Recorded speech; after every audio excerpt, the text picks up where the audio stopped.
Bab 664, Panggil Orang. Menerima dirinya sebagai anak angkat. Wajah Mileye bingung, maksudnya apa ini?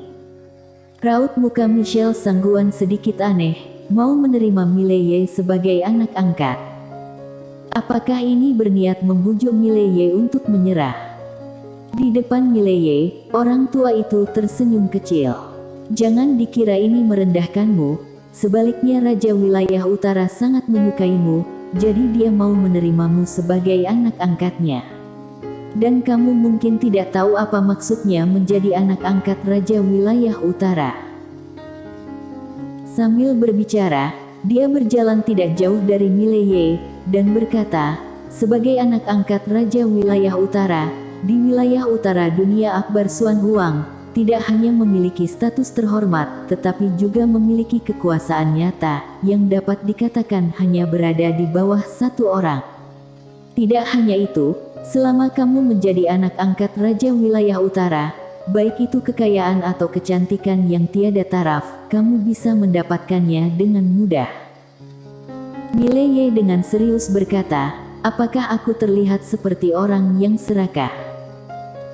Orang tua menatap Mileye, berkata sambil tersenyum, bukankah wajar anak muda suka uang dan wanita?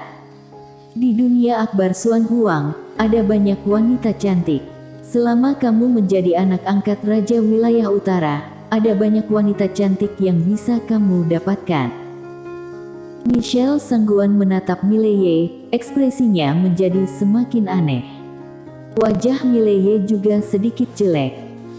Adapun keserakahan akan uang, dia mengakui bahwa dia sedikit serakah akan uang, bagaimanapun, dia adalah orang miskin. Namun, pertanyaannya adalah apa dia suka wanita? Apakah dia suka wanita? Dia masih sangat polos. Pada saat ini, orang tua berkata, Mileye, harus kuakui, kekuatan alam semesta Chaos benar-benar bagus. Tetapi kalau kamu telah melihat dunia Akbar Suan Huang, kamu tidak akan memiliki keinginan untuk melawan. Dan sekarang, Raja Wilayah Utara menyukaimu dan ingin menerima kamu sebagai anak angkatnya. Ini adalah berkah besar, kamu harus menghargai kesempatan ini. Mileye memandang orang tua, berkata sambil tersenyum, kalau tebakanku benar, sebagai imbalannya, aku harus mempersembahkan harta 5 dimensi itu, bukan hanya harta 5 dimensi itu, tetapi juga alam semesta Chaos ini, ya kan? Orang tua memandang Mileye. Kamu orang yang pintar. Mileye menepuk kakinya sambil berkata sambil tersenyum, aku tidak punya kebiasaan berlutut.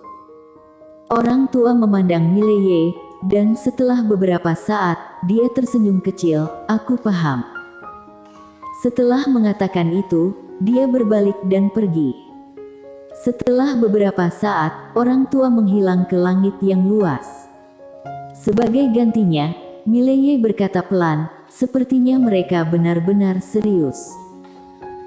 Michelle Sangguan mengangguk, dia menatap Mileye, kekuatan kita jauh lebih rendah daripada dunia Akbar Suan Huang, tetapi mereka tidak akan mengirim semua master ke alam semesta Chaos. Berbicara sampai di sini, dia berhenti sejenak, lalu berkata, bagaimana rencanamu? Rencana? Mileye berkata pelan, rencana apa lagi? Tidak mungkin menyerah, kan? Dengan gaya dunia Akbar Suan Huang, kalau alam semesta Chaos menyerah, itu tidak akan berakhir dengan baik. Michelle Sangguan mengangguk, aku tahu banyak hal tentang kerajaan dewa. Kamu bisa mencariku kalau kamu butuh sesuatu. Mileye sedikit mengangguk, bantu aku menemukan 2 orang.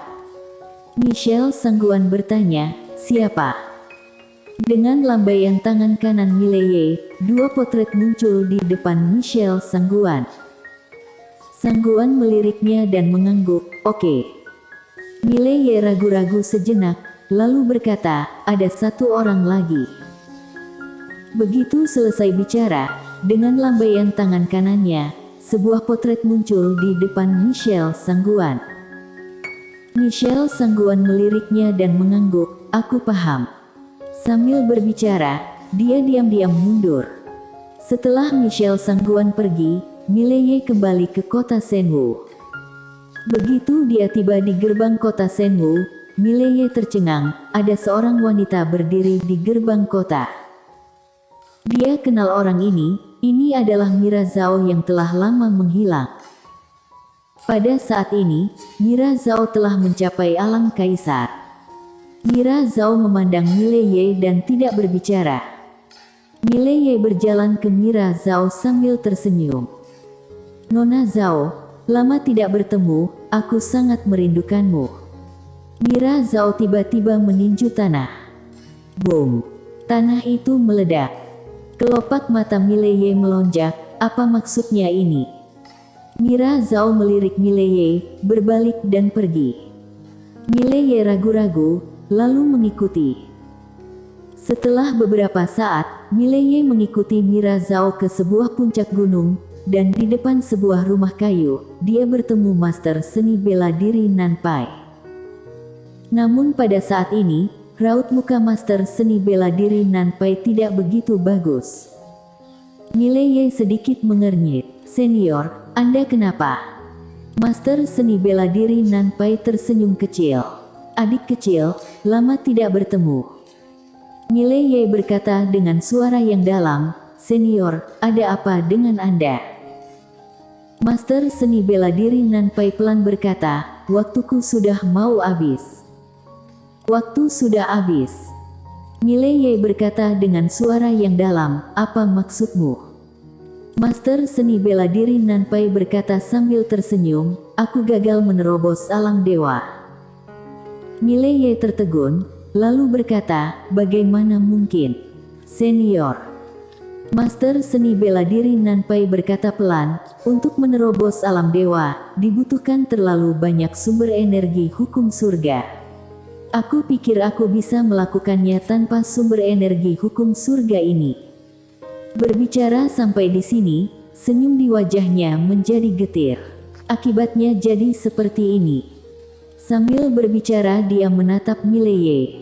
Kali ini aku mencarimu, karena aku ingin menanyakan sesuatu padamu. Mira Zhao, gadis itu, dia tidak dapat berbicara sejak masih kecil karena suatu alasan, dan dia jarang keluar. Mileye tiba-tiba berkata, Senior, tunggu sebentar. Sambil berbicara, dia mengeluarkan sebuah botol giok putih dan memberikannya kepada Master Seni Bela Diri Nanpai. Obat ini mujarab untuk penyembuhan, Senior minum dulu. Master Seni Bela Diri Nanpai menggelengkan kepalanya. Tidak akan bisa. Mileye berkata dengan suara yang dalam, coba dulu. Master Seni Bela Diri Nanpai melirik Mileye, lalu dia mengambil botol giok putih itu. Dia melihat botol itu sekilas lalu meminum pil, dan segera, seberkas energi murni terpancar dari tubuhnya. Sorot keterkejutan muncul di mata Master Seni Bela Diri Nanpai, dia menatap Mileye. Ini. Mileye berkata sambil tersenyum, hasil dari merampok dunia Akbar Suan Huang. Sambil berbicara, dia menunjuk dengan jarinya, sebuah pil obat sebesar ibu jari jatuh di depan Master Seni Bela Diri Nanpai. Pil obat ini sepertinya disebut pil kaisar, yang khusus digunakan untuk menerobos alam kaisar, Senior bisa mencobanya. Master Seni Bela Diri Nanpai ragu-ragu, lalu menggelengkan kepalanya. Terlalu berharga. Sambil berbicara, dia mengembalikan pil kaisar ke Mileye. Mileye berkata sambil tersenyum, Senior, ketika berada di tembok besar Wanshan, hanya kamu yang berbicara untukku. Aku selalu mengingat budi ini. Adapun obat ini hanya sedikit niat dariku, Senior tidak boleh menolak. Master Seni Bela Diri Nanpai menatap Mileye dengan ekspresi rumit. Setelah beberapa saat, Master Seni Bela Diri Nanpai meminum pil kaisar itu dan mulai menerobos alam kaisar. Mileye dan Mira Zhao ada di sisi lain. Mileye memandang Mira Zhao, dan dengan lambaian tangan kanannya, puluhan harta alam Taoisme mendarat di depan Mira Zhao. Mira Zhao menatap Mileye. Mileye berkata sambil tersenyum, "Pilihlah satu." Mira Zhao menggelengkan kepalanya. Mileye berkata, "Pilih satu untuk membela diri." Harta karun tingkat alam Taoisme masih sangat penting. Di dunia ini sekarang, bukan hanya tentang kekuatan, tetapi juga peralatan. Mira Zhao tetap tidak memilih. Mileye langsung memilih satu dan menyerahkannya kepada Mira Zhao, lalu mengeluarkan 3 botol giok putih dan 1 cincin penyimpanan ke Mira Zhao. Ini 3 botol giok putih, gunanya untuk mengobati luka, ada juga beberapa untuk memperkuat tingkatan alam, semuanya cocok untukmu. Dan di cincin penyimpanan ini ada 100 juta kristal dewa. Kamu bisa menggunakannya dulu, kalau kurang, datanglah mencariku. Setelah mengatakan itu, dia meletakkan botol giok putih dan cincin penyimpanan lalu pergi. Di belakang Mileye, Mira Zhao melihat botol giok putih dan cincin penyimpanan dan tidak berbicara untuk waktu yang lama. Setelah Mileye kembali ke kota Shenwu, dia mencari Ladiaan. Saat ini, cedera Ladiaan sudah hampir pulih. Di dalam ruangan, Ladiaan menatap Mileye. "Mereka akan tetap datang, kan?" Mileye mengangguk. Ladiaan berkata, "Apa rencanamu?" Mileye berkata sambil tersenyum, "Apalagi yang bisa kita rencanakan? Hanya bisa melawan mereka." Ladiaan berkata, "Perbedaan kekuatan terlalu jauh." Mileye berkata sambil tersenyum, "Mau bagaimana lagi, dunia Akbar Xuan Huang terlalu kuat, bahkan kalau kita menyerah, tetap tidak akan berakhir baik, kita hanya bisa bertarung." Ladiaan mengangguk, seolah memikirkan sesuatu, dia bertanya, "Bagaimana dengan Sabta?" "Sabta?" Wajah Mileye berangsur-angsur suram, mungkin ada kekuatan lain di balik kegelapan. Berbicara sampai di sini, dia menatap Ladiaan, "Aku juga sudah memanggil orang." "Panggil orang?" Ladiaan menatap Mileye, "Siapa yang kamu panggil?" Mileye berkata sambil tersenyum, "Kamu akan tahu nanti." Setelah mengobrol sebentar dengan Ladiaan, Mileye kembali ke kota Ordo. Di dalam kamar, Mileye duduk bersila di lantai, dan di depannya ada 5 pedang tingkat alam Taoisme. Kartu andalannya sekarang adalah Menara Penjara Alam dan Pedang Tanpa Batas. Pedang Tanpa Batas terlalu mematikan dan bisa langsung mengabaikan tingkatan alam apapun.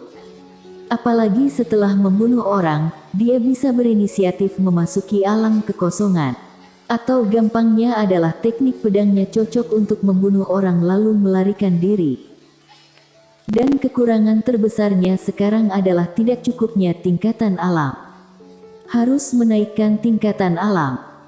Mileye mengangkat pedang tingkat alam Taoisme dan menusukkannya ke perutnya. Menyerap. Seluruh wajah Mileye menunjukkan ekspresi mabuk. Sangat nyaman. Energi pedang alam Taoisme ini jauh lebih murni daripada pedang alam keberuntungan. 5 pedang tingkat alam Taoisme ini benar-benar bisa mengangkat levelnya. Selama Mileye berlatih, semakin banyak master yang kembali ke kerajaan dewa. Mereka semua dipanggil kembali oleh Sabta atas nama guru kerajaan dewa. Master dewa klan dewa sangat banyak, dan banyak orang yang ada di luar. Sekarang master luar ini semua bergegas kembali ke kerajaan dewa. Master-master ini masih punya rasa memiliki yang kuat pada kerajaan dewa. Di langit berbintang yang luas, sebuah kapal luar angkasa super besar terbang perlahan. Kapal luar angkasa ini panjangnya hampir 10.000 kaki dan lebar beberapa ribu kaki. Di atas kapal luar angkasa, ada juga burung rok raksasa yang lebih besar dari kapal luar angkasa ini, saking besarnya hingga menutupi langit. Di kepala burung rok berdiri seorang pria paruh baya. Orang ini adalah Marsekal wilayah utara bernama Max Lian, yang memimpin hampir 80% pasukan di wilayah utara. Di wilayah utara, dia adalah keberadaan paling tinggi di bawah satu orang. Di belakang Max Lian berdiri dua orang tua dan seorang pria, dan pria ini adalah Yordan Fang. Pria paruh baya berkata pelan, apakah pedangnya benar-benar kuat? Yordan Fang sedikit mengangguk, sangat kuat. Memikirkan pedang Mileye waktu itu, dia masih memiliki merasa takut. Pedang itu, dia tidak bisa menghentikannya sama sekali. Pria paruh baya tersenyum, menarik sekali. Sambil berbicara, dia melihat ke kejauhan, berkata pelan, tidak kusangka ada banyak orang hebat tersembunyi di alam semesta chaos ini. Yordan Fang sedikit membungkuk, ini semua karena bawahan yang tidak berguna. Max Lian menggelengkan kepalanya, bukan, kita yang terlalu meremehkan alam semesta chaos. Sambil berbicara, tangan kanannya mengepal pelan, harta 5 dimensi, ngomong-ngomong, aku dengar ada seorang master kultivator pedang di belakangnya. Yordan Fang mengangguk, konon itu adalah seorang kultivator pedang wanita dengan gaun polos. Max Lian tersenyum sedikit, kuharap dia tidak terlalu lemah. Kata-katanya penuh dengan keyakinan. Bersambung. Jangan lupa, like, komen dan subscribe. Terima kasih.